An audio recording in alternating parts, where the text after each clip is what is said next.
Nous avons une grande mise à jour dans la recherche d'un meurtrier. Nous savons désormais quelle arme les forces de l'ordre affirment avoir été utilisée dans le meurtre à Burning Man. Ce que cela peut nous apprendre sur le meurtrier qui a laissé cet homme dans une mare de sang lors du célèbre festival artistique qui surgit du désert, attirant des dizaines de milliers de personnes et qui a depuis disparu. Nous enquêtons sur l'affaire, présentée par Law & Crime. Je suis Chris Stewart.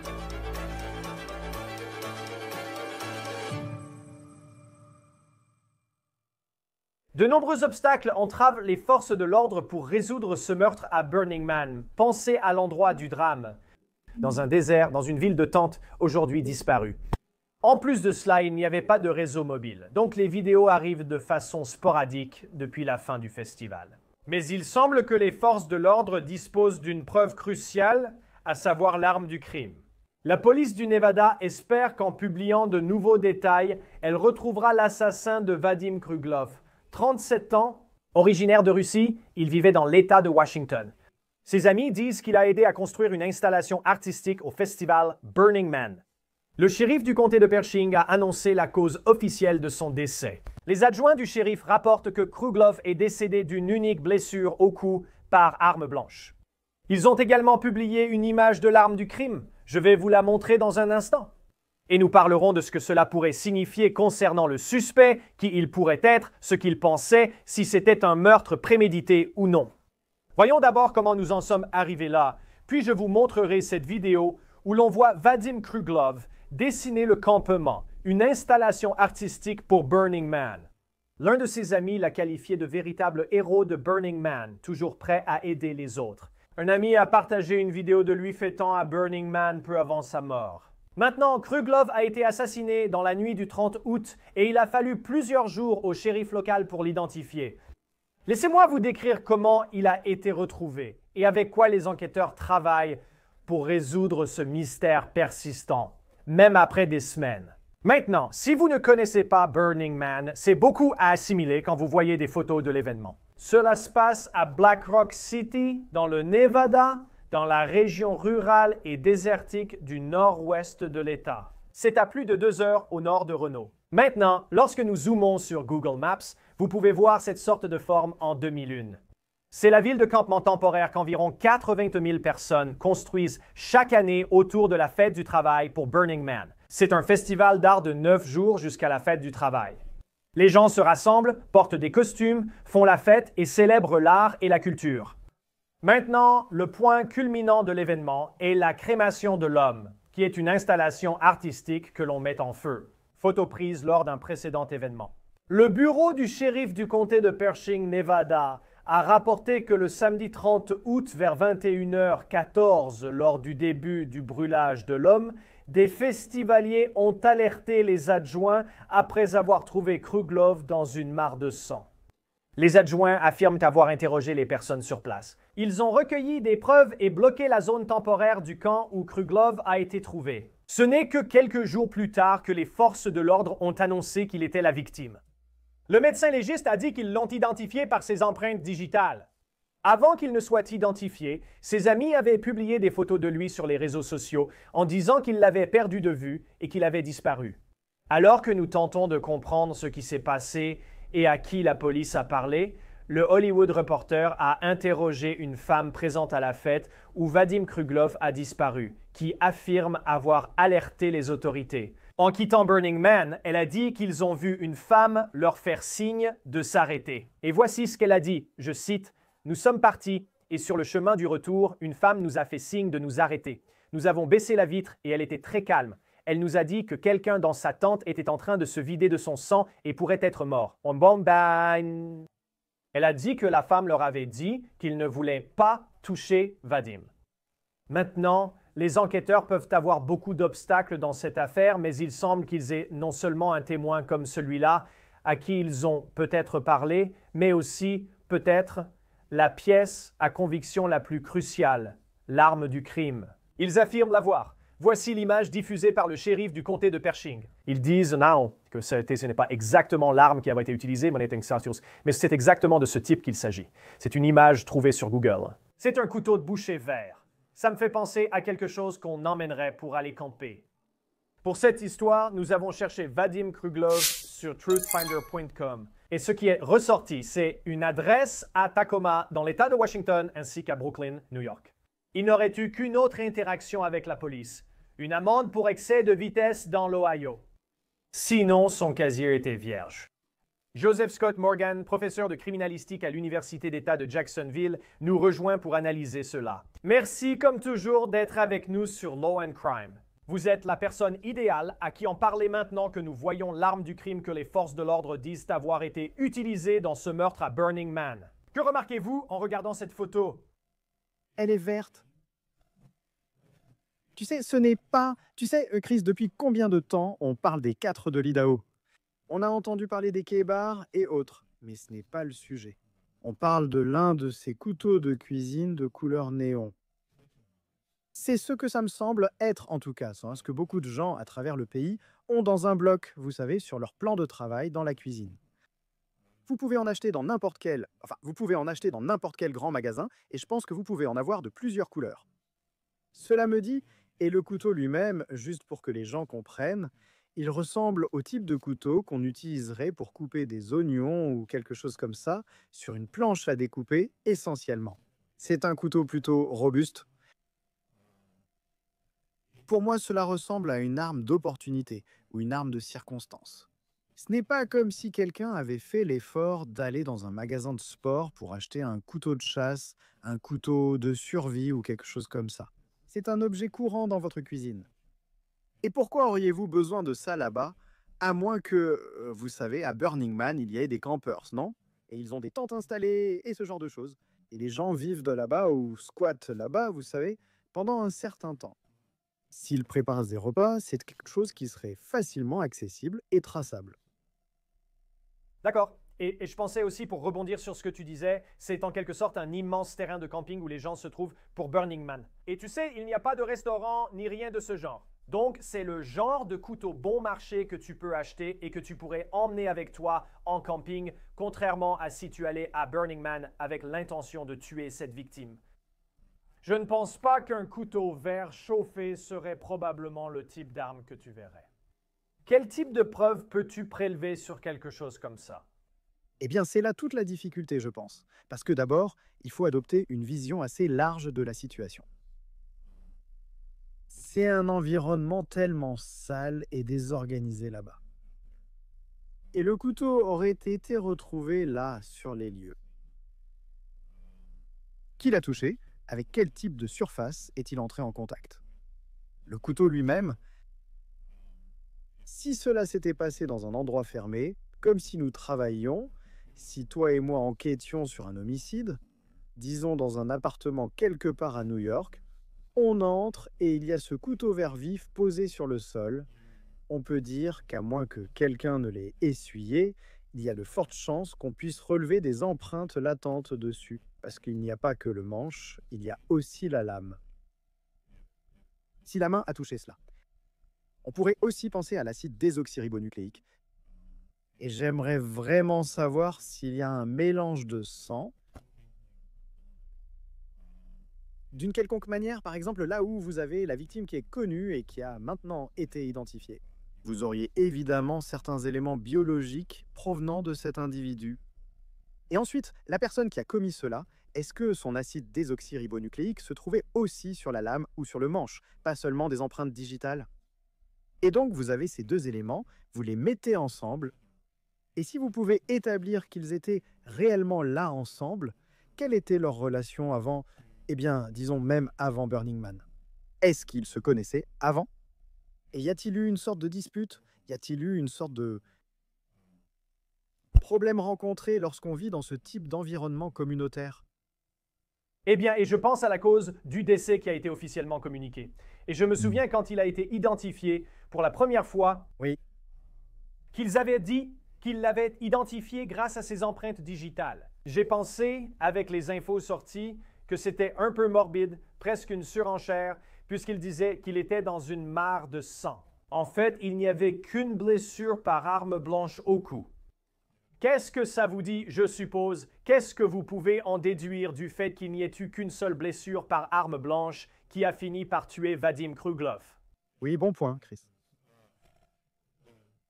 D'accord. La plupart du temps, quand on parle de blessures en fait causées par une arme tranchante, beaucoup des cas que nous abordons sont considérés comme des cas de surenchère, comme vous l'avez mentionné, parce que c'est très intime.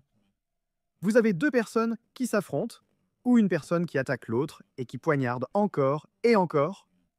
Cela implique beaucoup de passion, beaucoup de haine, et vous savez, ce genre de choses qui peuvent être mêlées. Si vous avez une seule blessure par arme blanche, je suis un peu fasciné par cette dynamique. Je veux dire, que s'est-il passé? Est-ce que c'était laisse-moi tranquille? Vous l'avez poignardé, laissé la lame et disparu dans la foule. Était-ce juste une personne habile avec un couteau? Pourquoi choisir un couteau de cuisine vert? Je l'ignore. Et puis, ils savent exactement où poignarder quelqu'un anatomiquement parlant. Y avait-il une implication de drogue ici?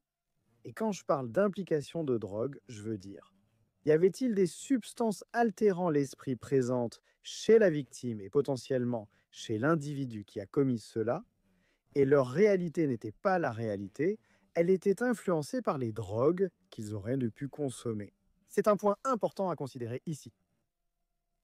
Et je pense aussi à la situation dans laquelle Kruglov a été retrouvé, parce que c'était tard dans la nuit. Vous avez l'homme en train de brûler, ce qui ressemble à cette grande structure qu'il brûle à la fin de Burning Man. Il est dans cette mare de sang. Si vous êtes adjoint, vous arrivez et trouvez des dizaines de milliers de personnes sans aucune lumière. Il n'y a pas de réseau mobile. Comment cet environnement pourrait-il avoir un impact?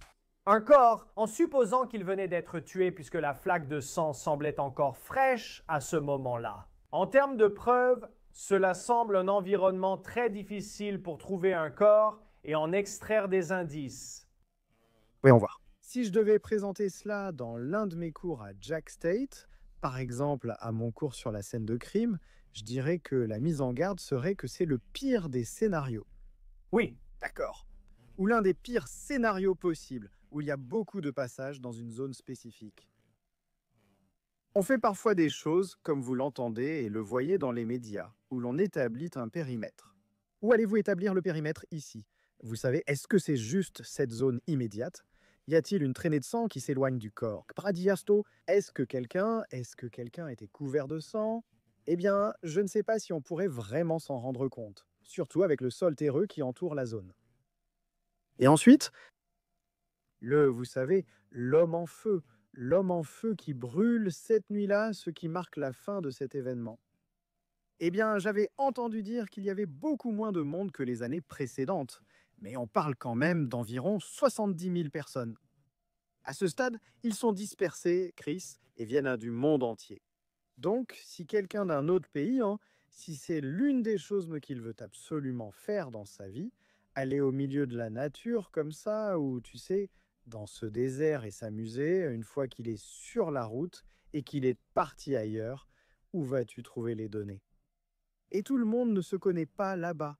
Tu as un mélange d'inconnus qui sont là aussi pour la première fois, donc tu ne sais pas comment ces interactions vont se passer.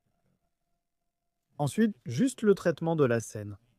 S'il fait sombre, j'ai déjà eu des cas où, tu sais, des gens ont marché directement sur des corps sans savoir qu'il y avait des corps à cause de l'obscurité. Et c'est encore plus vrai dans un environnement aussi dense, à cet endroit, où il y aura des gens qui, tu sais, sans le vouloir, vont contaminer la scène immédiate. Pour les enquêteurs, c'est un cauchemar dans ce genre de cas. tu sais, je pense aussi, enfin, c'est un cas très différent, bien sûr, dans l'Idaho, mais il y a le débat autour de la maison de King Street et de savoir si, tu sais, elle devrait être démolie. Et puis, comme Burning Man, c'est cette ville de tente temporaire qui surgit du désert. Et puis, elle disparaît parce que les gens dans leur camping-car ou leur tente ou peu importe partent simplement en voiture et il ne reste plus rien Rien? dans cette ville du désert. Combien de temps te faut-il pour rassembler suffisamment de preuves, sachant qu'il y a probablement une limite de temps où tu ne peux pas tout garder aussi longtemps que tu le voudrais? Oh Seigneur! Il faudrait d'abord être réactif. Voilà un autre problème. Rien que d'un point de vue logistique, c'est isolé. Les forces de l'ordre présentes sur place pourraient en bénéficier d'un renfort fédéral. Même cela sera limité, surtout en ce qui concerne les personnes qui traitent réellement les scènes. Des membres des forces de l'ordre peuvent travailler dans la sécurité, mais ils ne collectent pas les preuves. D'où allez-vous les faire venir?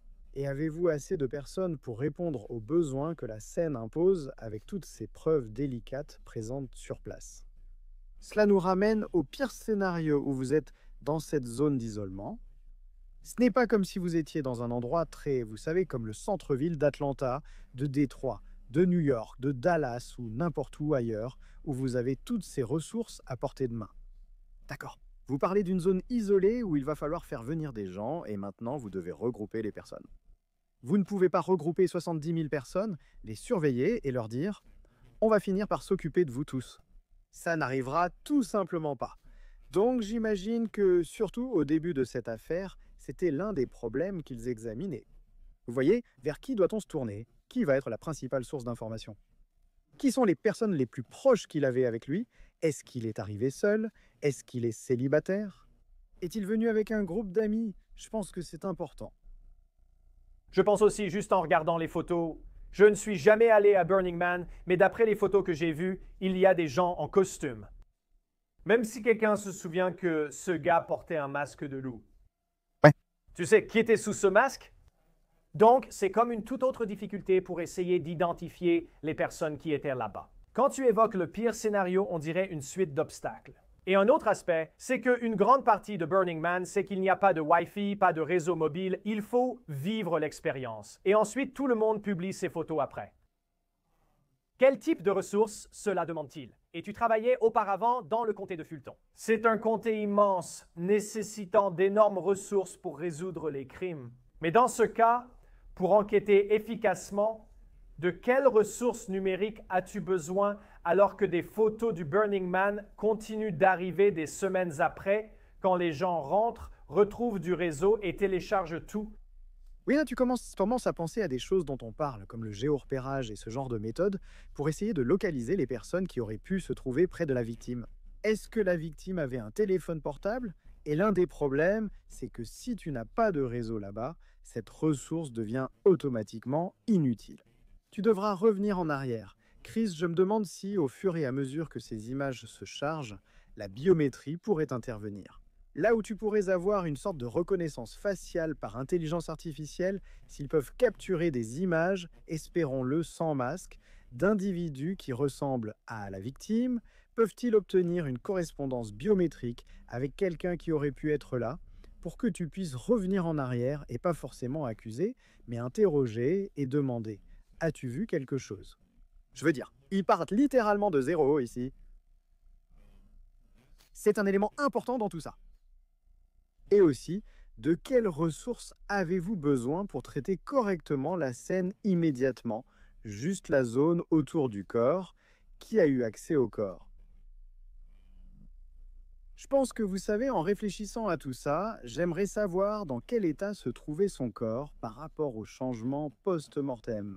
Depuis combien de temps était-il au sol? La rigidité cadavérique s'installait-elle? Le corps était-il froid? Y avait-il une lividité post-mortem, vous savez, là où le sang s'accumule? Pour autant que vous sachiez, il aurait pu être mort depuis longtemps ou récemment. Nous n'avons pas encore ces réponses, mais ce sera un point clé de l'affaire. Cela a-t-il été immédiat? Quand ils évoquent le sang à l'extérieur du corps, si vous êtes blessé au cou par un couteau de cette taille, je vous invite à voir l'image du couteau. Une personne saignera abondamment à cause de cette blessure au cou. Alors, est-ce qu'il s'est déplacé après avoir été poignardé ou est-ce qu'il est immédiatement tombé et s'est vidé de son sang sur place? Si des personnes étaient un proche de lui lors de l'incident et que du sang s'est retrouvé sur leurs vêtements, elles sont désormais parties. Les vêtements ont disparu, vous ne pourrez pas établir de relation. Tu sais, une vue d'ensemble et une contextualisation de toute preuve trouvée sur autrui provenant du corps. Tu viens d'en parler. Je pense à la déclaration « mare de sang » du bureau du shérif. Il a été retrouvé dans une mare de sang. Et cela peut être très subjectif. Tu sais, ce que quelqu'un considère comme une mare de sang. Nous pourrions le voir différemment. Peut-être que ce n'est pas exactement. Un adjoint arrive sur les lieux et parle d'une mare de sang. Mais si c'est encore à l'état liquide, plutôt qu'ayant été dans le désert où cela pourrait s'évaporer, Vous connaissez certainement mieux la science que moi, mais qu'est-ce qu'une mare de sang vous indique sur le moment où cela aurait pu se produire, s'il a été retrouvé? Je crois que c'était vers 10 heures du soir ce soir-là. Oui, une mare de sang d'un policier, hein, ils auraient une mesure précise en tête car ils ont déjà traité des affaires similaires. Peut-être ont-ils déjà traité des affaires de domestiques avec des nez cassés, vu des personnes abattues ou été eux-mêmes blessés par balle, et savent combien de sang peut sortir d'un corps. Voilà l'un des problèmes, Chris. Quand on a une mare de sang sur une surface en terre, il y a ce qu'on appelle l'absorption, qui fait littéralement que le sang commence à s'infiltrer. Maintenant, il y aura une grande zone tachée de sang, mais si tu penses à une flaque de sang, je ne suis pas forcément sûr qu'il y en ait une, à moins qu'il y ait eu une sorte de surface en dessous, hein, comme une moquette d'extérieur ou quelque chose comme ça, une sorte de revêtement de sol sur lequel il aurait pu se trouver, mais pour l'instant, tout indique qu'il s'agit d'une surface en terre. Maintenant, tu peux obtenir le contour de l'endroit où il y avait une mare de sang et en déterminer les limites. Cela revient à ma question initiale, parce que parfois, quand des personnes sont blessées de cette façon, elles tournent un peu en rond plusieurs fois, elles sont désorientées, c'est là de comprendre quoi faire. J'ai du sang qui sort de mon cou, j'appuie dessus, rien ne l'arrête. Cela peut paraître dramatique, mais ils observent en leurs mains, vont et viennent, laissant du sang partout. Et c'est l'une des dynamiques que nous avons hâte de voir. Y a-t-il un quelconque indice qu'il se soit déplacé, qu'il soit parti ou qu'il soit venu d'une autre direction et qu'il soit réellement mort là-bas?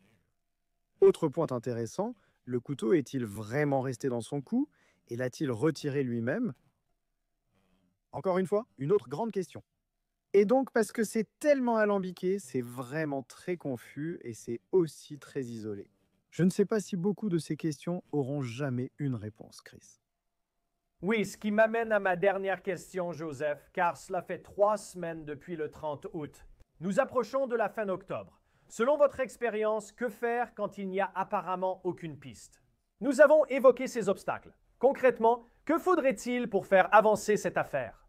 Le couteau est la clé. Le couteau est la clé. J'espère qu'il a été manipulé avec beaucoup de précautions. J'espère que personne d'autre n'est entré en contact avec. J'espère qu'un civil a eu la présence d'esprit de dire « N'y touchez pas, ne touchez pas à ça ».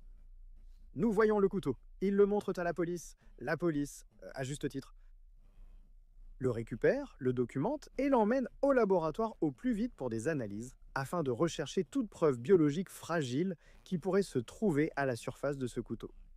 Deuxièmement, ils doivent s'occuper de toutes ces images numériques qui proviennent de cet endroit. Il est important que la photo de la victime soit affichée partout. Et s'il a déjà participé à Burning Man ou à des festivals similaires, s'est-il habillé d'une manière particulière? Diffusez ces images et vous pourriez entrer en contact avec quelqu'un qui dira « Ah oui, pas moi que je l'ai vu » ou « J'ai parlé avec lui » ou quoi que ce soit d'autre. Ce sont, à mon avis, les 2 choses urgentes à faire en ce moment. Nous verrons comment ça se passe. Mais quelle affaire difficile? On espère que ce sera résolu. Et vous? Et présentez cela à vos étudiants. Quel défi ce serait comme devoir en classe? Joseph Scott Morgan, ravi de vous recevoir sur Law and Crime. Bien sûr, merci mon ami. Nous savons désormais que Kruglov venait de Russie et résidait près de Seattle et Tacoma. Nous avons aussi trouvé une ancienne adresse à New York. Son ami a diffusé un message de son père en Russie. Il a grandi en Sibérie. Voici une partie de ce que son père a dit. Il ressentait profondément l'injustice et se battait pour l'équité. Je pense qu'une situation similaire est arrivée ici. Ce monde est souvent injuste, mais en tant qu'homme pacifique, je recherche la justice. Une cagnotte GoFundMe a récolté des milliers de dollars pour rapatrier les restes de Vadim en Sibérie auprès de sa famille. Une récompense est offerte pour toute information utile à cette affaire. Secret Witness offre 5 000 $ pour toute information résolvant ce mystère et Burning Man propose aussi une récompense de 5 000 $. Le shérif du comté de Pershing invite toute personne avec des infos ou vidéos du Burning Man utiles à l'enquête à se manifester. C'est tout pour cette affaire. Présenté par Law and Crime, abonnez-vous à nous sur YouTube et Spotify. Je suis Chris Stewart. On se retrouve la prochaine fois.